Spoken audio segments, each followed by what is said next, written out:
Tristan Graphics! Yahoo!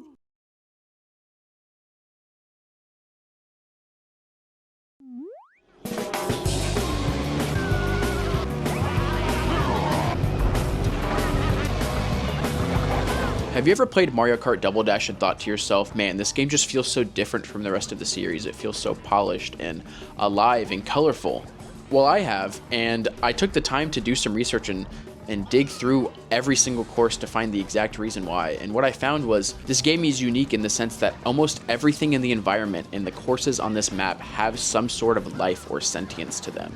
The trees have eyes, the flowers have eyes, the clouds have faces. A lot of courses in this game have sets of eyes on almost everything. So I took it upon myself to go through every single course in this game and count the number of objects I could find that have some sort of life or sentience. So today we're going to go through every single race course in Mario Kart Double Dash and take a look at what objects in these courses make them feel alive. We're going to count every single one, and then we're going to rank them on a tier list based on which courses have the least amount of life to which courses have the most amount of life. And the answer might surprise you. I want to go over my own definition of what I consider to be alive, just to provide some examples. So I would not consider piranha plants to be alive. I would not consider chain chomps to be alive in this sense because they are sort of in their own lane when it comes to being alive. What I'm referring to in this case are the trees in DK Mountain, the trees in Mario Circuit. The sun in most maps has a set of eyes. That is what we're going to be counting for this video. Things that you would not typically associate with being alive and being sentient, but for some reason in this game, they do have life and they are sentient. So we're going to go through every single course, count the number of objects in each map. I would also like to clarify that we are only going over race courses in this game. We are not going over battle courses, mostly because I could not find any objects in the battle courses that would fit the criteria of this list. So we're just going to be strictly going over the race courses because there is a lot more to look at there. We're going to start with the course that has the least amount of life. So let's get right to it. Yahoo! All right, coming in at 16th place is Rainbow Road, which is very surprising to me because this is the last course you race on in every Mario Kart game. And for some reason, this one does not have a lot of sentient objects.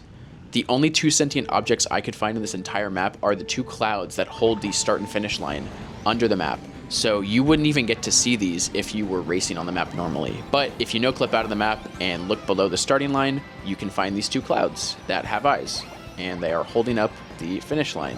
So Rainbow Road has the least number of alive objects we can find in the entire game. Sometimes in this video, I'm going to say life or alive objects. I'm going to switch between the two depending on how I feel. So just know that they mean the same thing. That puts Rainbow Road at very last for little to no life on our tier list.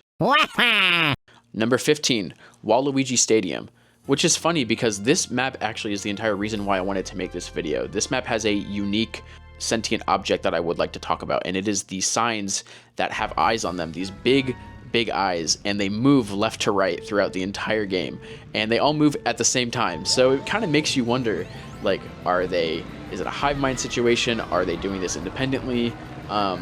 It just really made me wonder because we don't see any other signs in the game move this way. But there is a little extra hidden fact that I want to tell you guys.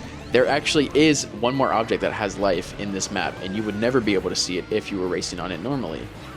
If you were able to zoom out of the map and look to your right, you will be able to find a sunset, and the sun has eyes. It is very low texture, it is hard to tell, but the sun has eyes. So there is a total of 17 of these signs throughout Waluigi Stadium, and one sun that has eyes. So that brings it to a total of 18 total objects that are alive, putting it in 15th place, and putting it next to Rainbow Road for little to no life. Coming in at 14th place, we have Bowser's Castle.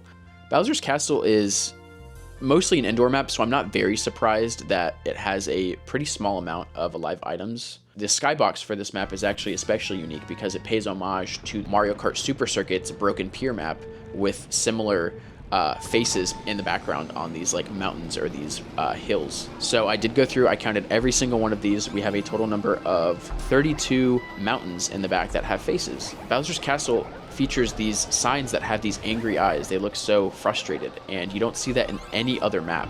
There's a total of 10 of them, including this unique U-turn sign which I don't think we see in any other map. When you add them all together, we have a total of 42 alive objects for this map, putting it in 14th place. Bowser's Castle gets put next to Waluigi Stadium in little to no life. Yeehaw! Coming in at number 13 is Mushroom City. You wouldn't really expect to find a lot of life in a place like Mushroom City, but this is the very first map that features something that is going to be on a lot of other future courses. It has a cloud skybox, and this cloud skybox is used in a majority of maps throughout the entire game. And these clouds in this skybox have faces. So I went through, I counted every single cloud. There is a total of 45 unique clouds that have faces on them, and that is the only sign of life that we have in this city. I wouldn't be surprised if a lot of people didn't know that there was even a cloud skybox in this map, because it is so dark and so hard to tell, and you are not focused on the outside of this map while you're racing at all. So Mushroom City gets 45 unique alive objects, and that puts them in 13th place. Yahoo! Coming in at number 12 is Mushroom Bridge. The two mushroom maps are right next to each other, and I think that's very fitting. There is also a cloud skybox on this map as well, so that is 45 objects that are alive right there. But the extra thing that it has is a sun with eyes. There is no other signs of life in this map, which did surprise me. I thought there would be a little bit more. I was really expecting to find more life in a map like this. I'm surprised that there are no eyes on some of the houses. Like, I'm surprised that there is not more life to this area. Mushroom Bridge is going to be our first course that we're going to put in some life. That gives it one more point than its predecessor, Mushroom City, putting it at number 12. Next up at 11th place, we have Sherbet Land. Now you might look at Sherbet Land and think, I don't see a cloud skybox, so where are all these objects? Well, this map actually is very unique in the sense that there is a lot of life throughout this entire map if you take a closer look. There are 15 sets of eyes along the walls while you are racing this course, 8 trees that are alive when you come out of the caves, 5 snowmen that are alive, 3 faces within the cave that you drive through, along with 11 sets of eyes on these block structures towards the end of the lap, and 8 of these freeze guys. I don't exactly know their name. I know they probably do have a name, but there are 8 of these freeze guys that you have to avoid right before you cross the finish line. That brings us to a total of 50 unique objects that are alive within Sherbet Land, and that puts it right next to Mushroom Bridge for some life. Wario! Coming in at number 10, we have Wario's Coliseum. Wario's Coliseum is a unique map because it is the only 2-lap course in the entire game. There is actually no other 2-lap course, I believe, in the entire series besides Wario's Coliseum.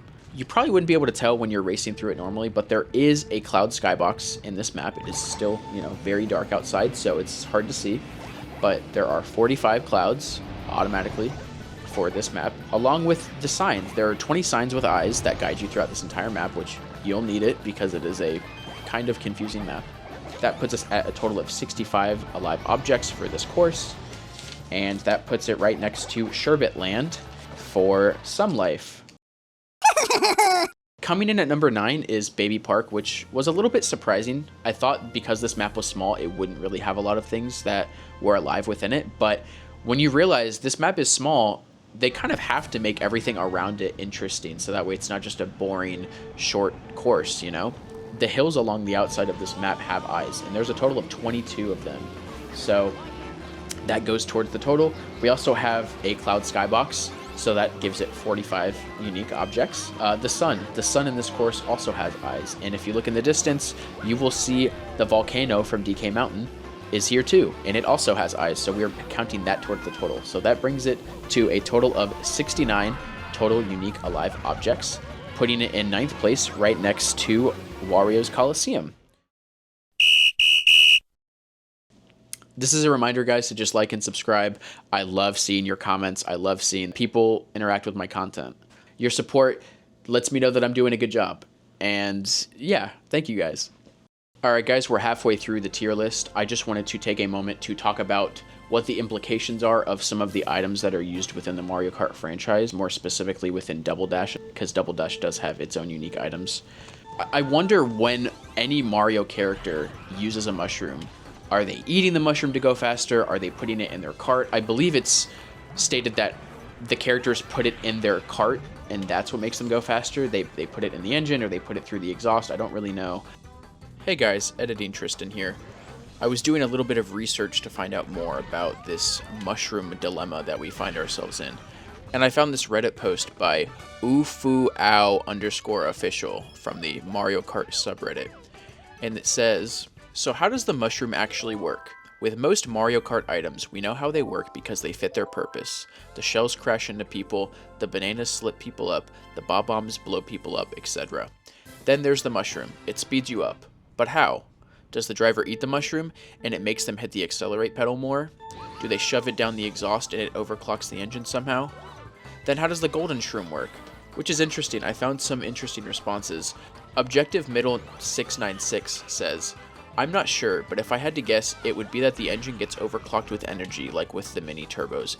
This other user says, Mario Kart uses a mushroom biofuel to power their karts. Sticking a mushroom directly into the engine is like in Fast and Furious when they push the NOS button, I guess. JMCB00 says, the driver gets high on the mushroom, losing their inhibitions, including the value for their life and the need to drive safely. Golden mushrooms are dangerous if eaten all at once, so the driver nibbles on it carefully. After a few nibbles, sometimes the driver forgets he's holding a mushroom, or is too high to continue to hold onto one before he finishes it. And Planet of Money says, speed gets bigger. There is no correct answer to this. All we can do is speculate because we don't have an official answer. So if you guys have your own theories as to how the Mario characters use the mushrooms to gain speed, please let me know. Mushrooms have eyes.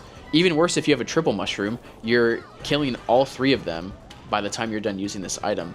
Like, you are literally ending the life of an item just so you can get a little bit of a speed boost. And it's just, it feels so weird to think about because we don't even think about it. If you've played Mario Kart, you're not even thinking about that while you're racing. So just something to think about next time you're playing. I guess we can also talk about the golden mushroom and the fact that it has unlimited uses. Kind of, not really. It still disappears after a set amount of time, but you can use it an infinite amount of times while in that period. I don't really have a lot to say about the golden mushroom because it isn't a one-time consumable like the other mushrooms are. You don't just press a button and it's used. You don't press a button and shove it into your engine or shove it into your exhaust or eat it. The golden mushroom is different in the sense you can use it multiple times. So that makes me wonder, is this thing feeling pain every time we use it? Every time you boost with the golden mushroom, are you hurting it? Are you taking away a bit of its life force? And is that why it disappears after a few seconds? Because you killed it. Like, you essentially killed it. I'm making this so terrible, but it's just something to think about. I just don't think anyone's really thought about this. The next item I want to talk about is the banana, triple banana, or the giant banana, which is unique to this game. When our characters hit an item box and get a banana, are they getting a regular banana and eating it and then holding on to the peel, or are they essentially just getting the peel already? Either way, it's kind of messed up, especially with the giant banana. I don't know how our characters would eat the giant banana. I guess that's why it's unique to Donkey Kong and Diddy Kong, because they love bananas, so it would make sense that they could eat a giant banana and then throw the peel. I mean, these things have eyes. They have feelings. If they have eyes, we have to infer that they are alive. And if they're alive, we have to infer that they have feelings and that they can feel pain. And it's very interesting to me that the characters have no problem with either one, eating a banana and just throwing its corpse on the course, or two, just having a banana's corpse, a banana's peel, just off the rip and just throwing it. Like, to me, that is just so bizarre. I also would like to talk about the bob-omb. I believe this is the first game that featured the bob-omb, and this thing's entire life is to stay with you until you need to use it, and then you set it on fire, it walks in a circle, and then it blows up. And that is just so insane to me that they gave this thing eyes, and they didn't have to give this thing eyes. This could have just been a regular bomb. But we know that these things are alive, and it is a little bit morbid to me that we are just totally okay with throwing these bombs and them blowing up. They are totally alive. We don't have to do that. Who is manufacturing these sentient bombs? Is their name Bob? Bob-omb? Are they all the same person? Are they clones of each other? Are they all unique? Do they all have different feelings? Do they all act differently? I guess we'll never know. By the time we get them, we just throw them and they blow up, so we never have the chance to find out. Well, unless you count, does that happen in Paper Mario? Can you be friends with a bob-omb in Paper Mario? I feel like you can. I've never really played Paper Mario, but I know that that game has a lot of unique things you can talk to. Another unique item that I want to talk about is the heart. The heart, this is the only game where the heart is used. I believe it might be used in Tour, but I'm not counting Tour. Tour is a mobile game where we're not going to get into that. The heart is unique in the sense that it has eyes and a mouth, which we can infer it might have a little bit more life than some of the other objects we've previously discussed. And the heart is unique in the sense of you use it, and when you get hit by an object, it then takes that object for you to use. And I don't know what the implication of that is. Is the heart sacrificing itself to become a usable item for the racers? Is it dying when it gets hit, and it just so happens that it then becomes a usable item for the racers? I don't know what the implications of the heart is, but all I know is that it cannot be good for the heart to get hit by an item and then die. Who is making these items, by the way? I know that we see in Toad's Factory on the Wii that there is a giant conveyor belt machine making these items, but I'm just so interested in the lore behind that. The heart is such a unique item, and I don't know what the implications of it are, that it is essentially being used as a human shield. I don't know. Does it feel pain? It doesn't scream. Every single item that we're talking about in Double Dash and in games, they don't make noise when you use them. A banana doesn't cry when it gets hit by a racer. A mushroom doesn't scream in pain when you use it. Or a banana, or a green shell, or a blue shell. Does that work in that game? If you get hit by a blue shell with a heart, do you get a blue shell to use? Thank you for listening to my little rant about the items of Mario Kart Double Dash. Let's get right back into the tier list. Peach! Coming in at 8th, we have Peach Beach. Peach Beach also features a cloud skybox, so that gives it 45 points. But it also features this unique extra layer of clouds that are not on any other map as far as I know. And that counts as an extra 6 because there are 6 faces within each of these. Peach Beach is also the first course in our tier list so far to feature trees that have faces in that move. There are a total of 18 of them. And also the sun has a face, which you will find in a majority of these maps, along with the cloud skybox is usually what counts for a majority of their points. But yeah, not all maps have a sun that has eyes. Peach Beach has a sun that has eyes. So when you add it all together, that brings it to 70, which puts it just 1 point above Baby Park and 8th place. Coming in at number 7, we have Daisy Cruiser. Daisy Cruiser is a unique map because it is a course that you see on other courses. You see it in Peach Beach. I believe you see it in Mushroom Bridge. You might see it in a few others, but you can see in the distance that that course is there, which I think is pretty cool. Daisy Cruiser also features a cloud skybox, so that is 45 signs of life right there. We also have the sun. The sun has eyes, so we can count that as well. There are 19 signs throughout this course that have eyes as well. And I believe that this course features a unique item that has life, that being these cones. These cones are either blocking off areas you cannot access with your cart, or they're next to signs here in this corner, right after you pass the dining room. And I don't believe that these cones are featured in any other course throughout the game. If we count the cones as well, we have 16 cones throughout the entire course. So that leaves us with 45 clouds, 1 sun, 19 signs, and 16 cones for a total of 81 unique signs of life on Daisy Cruiser. Putting it right next to Peach Beach in good sign of life. Coming in at number 6, we have Dry Dry Desert. Now, Dry Dry Desert is an interesting course because it has the most varying amount of objects that we have seen in a course thus far. There is a cloud skybox. There is 6 pyramids that have eyes. 16 rocks that have eyes shortly after you start the race. 17 trees near the oasis. The sun has eyes, of course. There are 4 statues throughout the map that have eyes as well. There is a Sphinx, which is unique to this map, that has eyes. I'm counting the Sphinx as alive because it has eyes. That brings us to a total of 90 unique signs of life for Dry Dry Desert, putting it as the 3rd course in our category for a good amount of life on our tier list. Coming in at number 5, we have Dino Dino Jungle. Dino Dino Jungle is a jungle, based on the name, and it has a large amount of life that we're going to talk about right now. Dino Dino Jungle features 15 moving trees throughout the beginning portion of this course, along with 43 non-moving trees that are sort of behind the moving trees. They're a little bit hard to tell, but they are there. And they are hiding behind the signs too. I had to look behind the signs to find these, to get an accurate number for you guys. So that brings us to a total of 58 total trees, moving and non-moving. It also features a cloud skybox, so that is the only signs of life I could find. We're not counting the pterodactyl. We're not counting the stegosaurus. Is it even a stegosaurus in the Mario universe? Am I getting that wrong? Is it just a different kind of dinosaur? Do stegosauruses have horns on their nose? Do they have a horn on their nose? I don't know. They are alive. We do not have to count them for this video. So when we add it all together, that is 15 moving trees, 43 non-moving trees, for a total of 58 trees, plus the 45 clouds in the skybox, which brings us to a total of 103 unique alive objects for Dino Dino Jungle. That brings Dino Dino Jungle into the good amount of life section of our tier list. Yahoo! Fourth place for today goes to Mario Circuit. This map features a cloud skybox, so that is 45 unique signs of life right there, along with 27 trees and 37 flowers.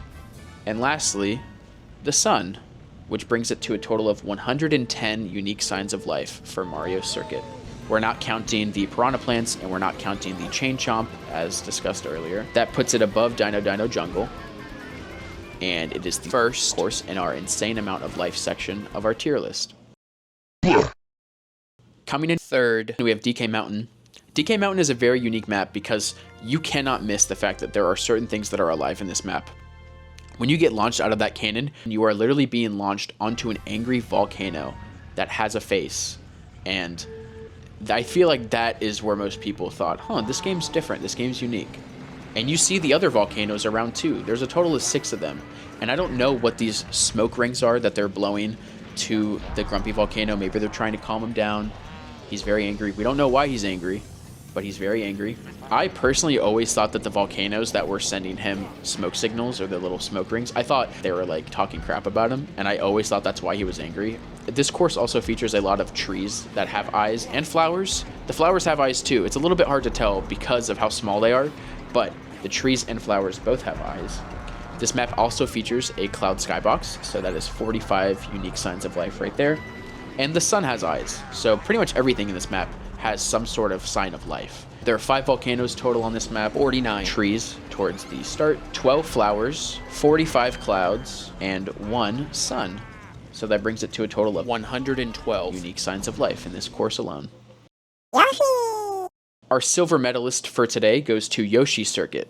Yoshi Circuit is one of my favorite maps. Yoshi Circuit features a cloud skybox, so that is 45 unique signs of life right there. The sun, also, like most maps, is present in this one. And this map features a bunch of flowers. This map features 101 flowers to be exact. At this part of the map, there are 3 unique sections, all filled with flowers. One has 48 flowers, the other has 27, the other has 26, adding to a total of 101. When you add everything together, you've got 147 total unique signs of life, bringing Yoshi Circuit to second place and going above DK Mountain for an insane amount of life in our tier list. Yahoo! And finally, our first place for most signs of life in a Mario Kart Double Dash course. I was surprised by this. It is Luigi Circuit. The first course that you race on actually has the most amount of life in it in the entire game out of every course. It has the Cloud Skybox for 45 unique signs of life, 6 mountains that have eyes, 7 hills that have eyes, 25 trees that are moving, 91 trees that are not moving for a total of 116 trees, 10 flowers kind of towards the beginning, and 1 sun. When you add everything together, you get 185 unique signs of life, which is the most that we have had. So yep, this is the tier list. I don't really know what you guys are going to do with this information. I don't have any concrete answers. The most I could find on why some of these objects and items have life is from an image right here that I found online, talking about how spirits kind of inhabit these objects. That's not a concrete explanation. It is a little bit of an answer to maybe why a lot of the objects in this game have life. Maybe they're all just inhabited by spirits, and it's not bad when you're using a mushroom or a banana. You're not killing them. You're simply just, being part of the cycle of life. There's really not a concrete answer. Nintendo has never directly commented on this sort of stylistic choice. It is very unique for some of the spin-off Mario games. Thank you guys so much for watching. I know this was a bit of a different video compared to my last one. I just want to make videos on stuff that interests me, so I don't want to be tied down by spam mail specifically or anything else. So I just wanted to make a bunch of different videos and see which one I like the most. I hope that I've made you think differently for a little bit about maybe one of your favorite games that you've played, or maybe you've never played Mario Kart Double Dash and you just watched it for fun. Either way, thank you guys again. I really appreciate it, and I will see you guys in the next video.